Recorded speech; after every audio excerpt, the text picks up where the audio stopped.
Hey, what's up, everybody? This is Fred Lynch, and I want to say thank you so much for spending some time during this Lent season to get into the scripture together. So we're going to visit the book of Luke, the 11th chapter, verses 37 through 42. Let me read the first part of it. It says, "And as he spoke, a certain Pharisee asked him to dine with him. So he went in and sat down to eat. And when the Pharisee saw it, he marveled that he had not first washed before dinner. Then the Lord said to him, 'Now you Pharisees make the outside of the cup and dish clean, but your inward part is full of greed and wickedness. Foolish ones, did not he who made the outside make the inside also? But rather give alms of such things as you have, then indeed all things are clean for you. But woe to you Pharisees, for you tithe mint and rue and all manner of herbs, and pass by judgment and the love of God. These you ought to have done without leaving the others undone.'"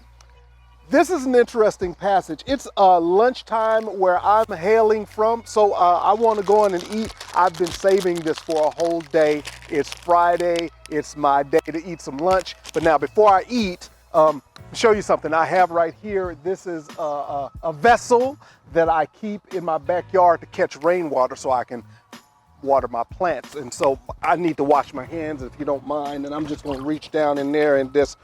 Now, if you're thinking like what I imagine you're thinking now, you're probably thinking, ew, is he just going to wash his hands with that dirty rainwater and then go on and eat his favorite snack that he's been waiting 24 hours for?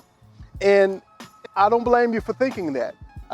I'm going to put that on the side and I'm not going to eat it just now. But think about the irony of taking what we would know now is some dirty water, right? And trying to wash with it. That's ironic, isn't it? When I think about this passage, I think of the irony of Jesus walking into the Pharisees' home and the Pharisees having an kind of an ironic side eye. I can imagine the side eye that he gave to Jesus, just kind of looking from the side like, I can't believe he is about to eat and didn't follow the tradition of washing hands. Now, this had nothing to do with hygiene, okay? This was the Pharisees playing off of a tradition that they had.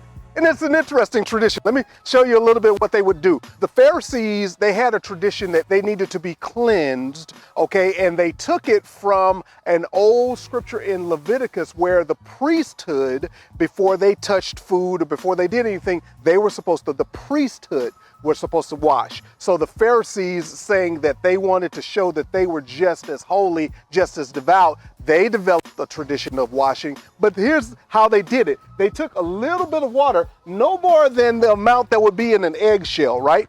And they would put it in their hands and they would allow the water to roll down their wrists, okay?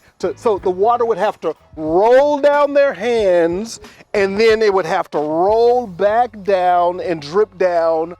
And that was a signal to everyone of how clean that they were. They weren't clean at all, but it was signal. Irony and signal is what I want you to think about. Irony and signal. Because the irony was that they were giving out false signals that really was not a representative of true reality. They just wanted to show themselves as clean to everyone. They weren't clean. So when they looked at Jesus with this side eye, you know what a side eye is. It's not really looking at the person, but it's looking at them. It's just looking to the side like, I know you didn't just do that, right? So Jesus comes back to them with a deeper level of irony, where he says, you Pharisees, this is really ironic that you make everything clean on the outside for appearance sake and for tradition's sake, when on the inside, things are not really clean. I wonder if Jesus was saying, isn't it ironic that the one who made the outside also made the inside? And Jesus was probably saying, as far as the culture of the kingdom where I'm from, we see both sides. And we see that you would rather take all of this trouble to allow yourself before the eyes of people to look so holy and so clean, when on the reality we see both sides. Shouldn't you take just as much effort to really examine and clean the inside? I hope that this is talking to you now, right? Shouldn't you work on cleaning the inside out? Because God sees both sides. If you want to really live a clean life during this Lent season, and allow this Lent season to affect the rest of the seasons of your life, allow God to touch the inside and do the work so God can be glorified. Jesus looks at him and he says, "Woe to you, Pharisees," or in other words, it's not good for you, because you tithe mint and rue. What they would do, it's interesting, what they would do is they would, in their garden, they take 9 leaves of mint, and the 10th one, they would actually crumble up and blow them into the rest of the garden as if a gift to God. Because that looks good to everybody else. But what about the deeper work? In your own contemplation, you recognize areas in your life that you know what? I know that such and such has a need. I should really avail myself to listen to him, to spend time with her, to really slow my life down, to be involved in other people's lives so that it becomes part of the cleaning mechanism that cleans me on the inside, so I can be clean from the inside out.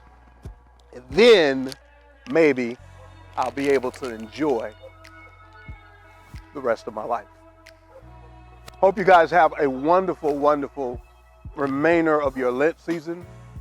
Hope you have a wonderful day. And I'm about to have a wonderful lunch. We'll see you guys later. Peace.